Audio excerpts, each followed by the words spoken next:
2 anos em silêncio para esses caras parar de me perseguir. O pau vai quebrar agora, vai quebrar. Uma pergunta, você tinha comentado antes que chegou o escudo diante desse cenário todo de uma direita fragmentada contra a única liderança forte da esquerda, que é o Lula, né? O quanto você de fato está convicto e crente, confiante da sua candidatura, o quanto você se vê mais numa posição estratégica de conseguir, de certa forma, defender a direita, o Flávio? Se a injustiça estiver operando no país em plenitude, se durar só hoje já foi o suficiente para mandar o recado. Se durar uma semana, eu vou viver pela provisão de Deus. Eu tenho dinheiro para pagar os melhores advogados do mundo e não adianta. Eu preciso de um homem justo. Então, procura-se homens e mulheres justas com as canetas judiciais. Eu faço esse apelo para vocês. Em matéria de direito, não tem como manter minha inelegibilidade. Não tem. Não tem. Eu rasgo meu diploma. Não tem. Não houve nenhuma coisa dessa. No dia que eu aposentar, eu vou contar tudo que está acontecendo.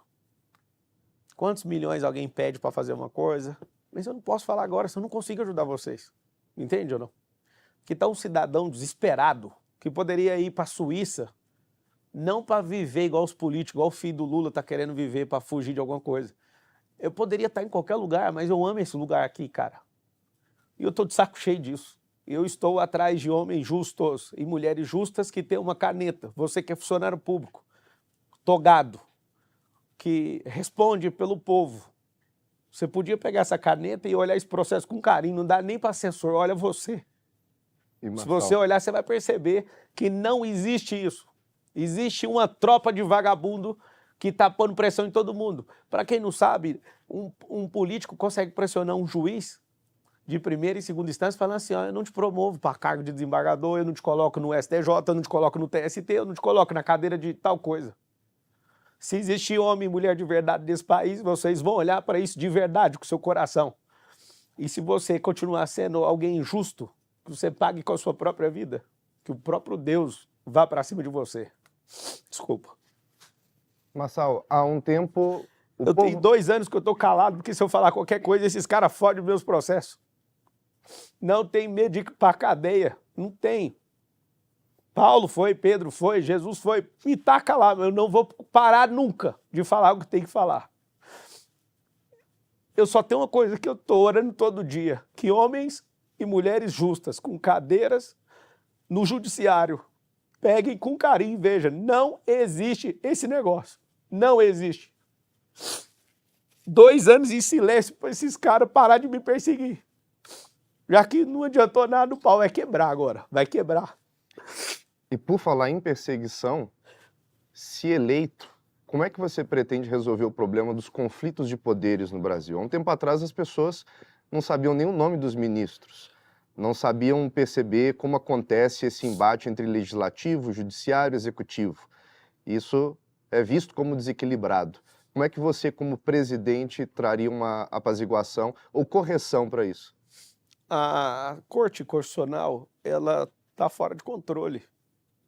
Eu fiz direito em 2005. Na minha época, Sepúlveda Pertence, o Jobim, o Marco Aurélio de Mello e companhia, eles eram ministros.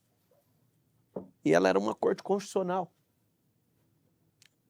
Você olha para o direito, o Lula foi julgado em primeira instância.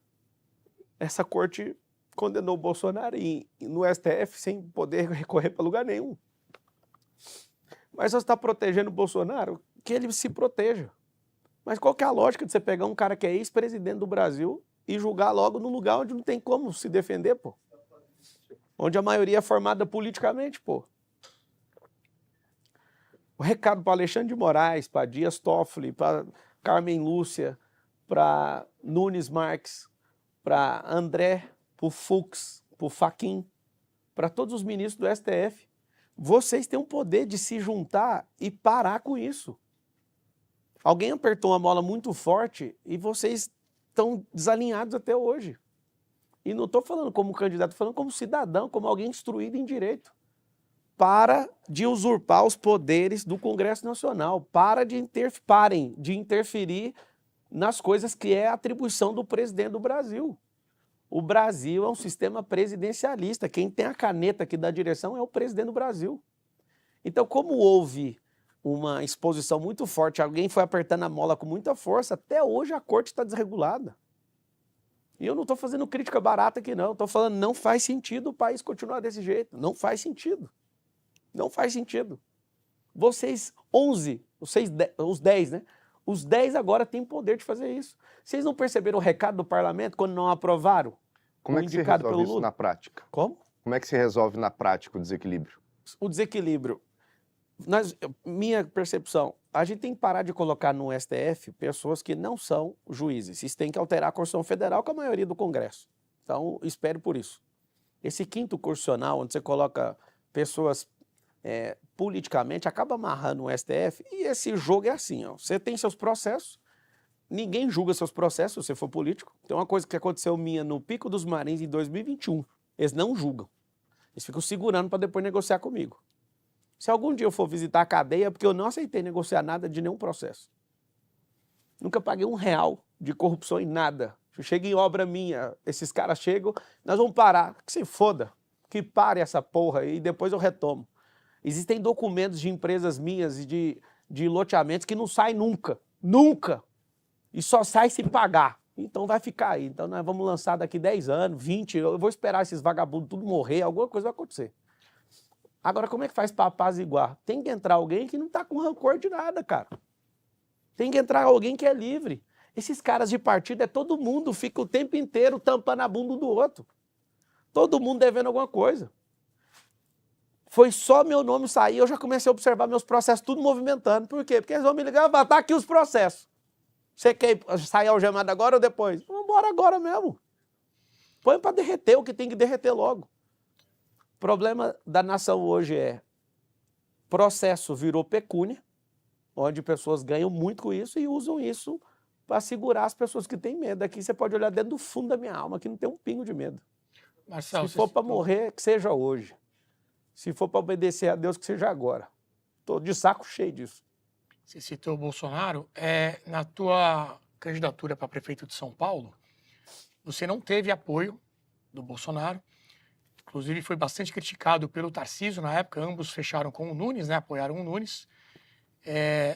No final de 2025 você recebe o Flávio Bolsonaro num evento teu, e nesse ano, até o Vitor já citou, chegou a conversar com ele sobre estratégias para redes sociais e tudo mais. Você falou também agora há pouco que a primeira pessoa que você ligou foi o Flávio Bolsonaro. Como é que foi essa conversa? Como é que está essa relação hoje? Qual que foi a primeira parte da pergunta? Que você não teve apoio deles em 24. Inclusive foram muito críticos a você. O Tarcísio também pegou bastante O pesado. Bolsonaro me deu um apoio que foi me dar uma medalha. A medalha está comigo. Ele me deu a medalha, arrumou uma confusão para ele. E eu precisava que ele indicasse logo a pessoa dele e ele conseguiu fazer o que eu pedi para ele. O Tarcísio me criticou porque ele falou pessoalmente para mim, eu tive com ele no palácio esses dias agora, e ele falou olhando nos meus olhos, né, que nunca viu um candidato tão difícil. O Duda Lima, inclusive, que é o marqueteiro do Flávio, um abraço pro Duda, a gente teve a reconciliação depois daquela campanha lá, a gente trabalhou junto na campanha do Bolsonaro em 2022, aí teve aquele episódio triste ali em 2024, lamentável, né, da agressão, e acabei tendo esse momento de reconciliação com ele, que eu nunca tive nada contra ele. O que eu vejo? Eu vejo que existe uma força que quer tirar o Flávio. Eu levei o dia que o Flávio foi apresentado por mim, que eu nunca levei nenhum político em método IP, que é um treinamento, principal evento meu, eu levei ele e eu falei essas palavras para ele dentro do meu camarim. Falei, Flávio, o senhor colocou um chamado no meu coração para ser presidente. E eu não tenho um apego no tempo. Se é você, eu te apoio. Se não for, você pode saber que não vai ser, não adianta. Então, de todas as formas, por que eu liguei para ele? Pelo respeito que eu tenho por ele. Eu ajudei ele na campanha dele, inclusive. A gente passou um dia inteiro juntos. Isso foi muito bom para a campanha dele, que ele ouve, ele tomou direções em relação a isso. Liguei para ele com um sinal de respeito. Eu estava caminhando com os meus 2 filhos. Na hora que saiu, eu já liguei para ele. E eu falo muito com o Flávio. Toda vez que tem algum problema, eu ligo para ele e falo, cara, eu acho que esse caminho aí tá errado. Como foi essa conversa? Qual foi a reação dele? Ele riu. E eu acho que uma partezinha particular, não vou revelar, mas eu acho que a maior preocupação dele e de todo mundo é de o Marçal vai vir para derreter. E não, eu quero é quebrar o ciclo do PT. Inclusive, eu quero que essa eleição o PT vire o PSDB. O lugar que o PSDB foi, eu quero mandar o PT. O ostracismo político. Aí a gente passa uma temporadinha, esse senhor ele vai deixar a terra em algum momento, né, por causa da idade avançada. E a gente, e pela média do brasileiro, porque se ele morasse na Suíça, né, talvez ele viveria mais.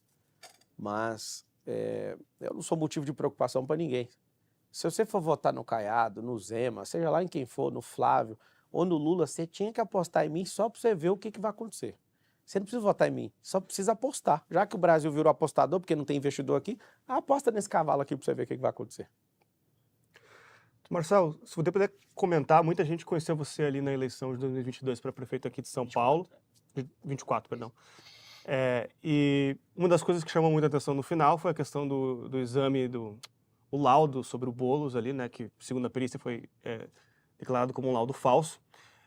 E você fez um acordo em fevereiro desse ano sobre esse processo em específico. Se você puder contar um pouco mais os dobramentos desse acordo, o que é esse acordo, se isso te atrapalha alguma coisa? Em primeiro lugar, como homem, como pai de família, como cidadão, eu nunca vi esse laudo na minha vida. Minha advogada está logo atrás de você fazendo assim, ó. No dia que eu fechei o acordo para suspender esse processo, ela falou assim para mim, eu fiquei sabendo que você nunca viu, deixa eu te mostrar. Eu falei, eu vou morrer sem olhar e sem tocar nisso. Todos que participaram disso na minha campanha foram todos removidos. Não tem ninguém da campanha passada que está envolvido nessa campanha. Depois de muito tempo, eu acabei descobrindo que teve uma manobra de um político que criou algo para enfiar esse negócio e entregar isso para o meu time. Eu estava ao vivo no Vilela, inclusive vou estar hoje de novo, hoje é um grande dia. Eu estava ao vivo e a pessoa que postou o negócio falou para mim, eu arrumei aqui, eu falei, você checou? Eu estava no Vilela ao vivo. Chequei e vai dar bom. Depois passa 10 minutos, minhas redes já estavam derrubadas lá. Eu falei, o que aconteceu? Eu, Pablo, nunca, jamais, nunca na minha vida eu iria aceitar uma desgraça dessa. Isso foi lamentável. Todos que ficaram ofendidos, eu quero pedir perdão, porque um canal de televisão, o dono, ele não é responsável por tudo que alguém posta. Eu falei isso pro delegado. Mas aí você divulgou sem ter visto o Eu estava ao vivo, não foi eu, postaram. Pensa, vocês têm um canal de televisão. Um jornalista vai lá e publica. Eu sou o dono do canal, eu que me ferrei. Eu falei isso pro delegado federal, quando ele falou, não, você vai responder. Eu falei, ó, só pra você saber, você fez direito igual eu, isso não existe. Você não incrimina o dono de um canal pelo que ele não fez. A tipificação penal, para quem é leigo no direito, ela tem que acontecer pelo modus operandi, pelos atos de iniciação. Eu não tive ato nenhum, pô. Por que eu aceitei? Eu ia brigar, como eu brigo em todos os processos. Só que aquilo ali dói tanto pra mim, em alguém falar que eu sou falsificador, eu nunca falsifiquei nada, cara. Se eu devesse imposto, igual tem candidato aí que deve imposto, se eu tivesse qualquer coisa fora da lógica, eu já tinha me fudido. Aí eu olhar para aquilo, por exemplo, eu tenho várias empresas, eu compro empresa, eu vendo empresa, os caras olhar o Marçal condenado em falsificação. Eu falei, não, eu topo qualquer acordo. Aí a juíza colocou lá que eu não posso ir em cabaré, tudo que eu nunca fui. Eu acho que até foi uma medida de proteção à vítima. Quais são os termos do acordo? Acho que é ir no puteiro. Eu nunca mexi com esses trem, então eu nem lembro, então eu não preciso nem lembrar. Eu acho que foi uma medida de proteção à vítima, que é para eu não encontrar com a vítima. Você pegou o código, né? Só até aí não dá processo não, né? Não, você acha. O que você considera que pode ser um aprendizado para tirar dessa história? Qual Cara, eu não vou andar com um amador nunca mais, eu prefiro fazer minhas coisas sozinho. Eu vou selecionar muito bem quem anda, é muito perigoso gente emocionada, é muito perigoso gente que talvez não tenha discernimento. Eu aprendi muito.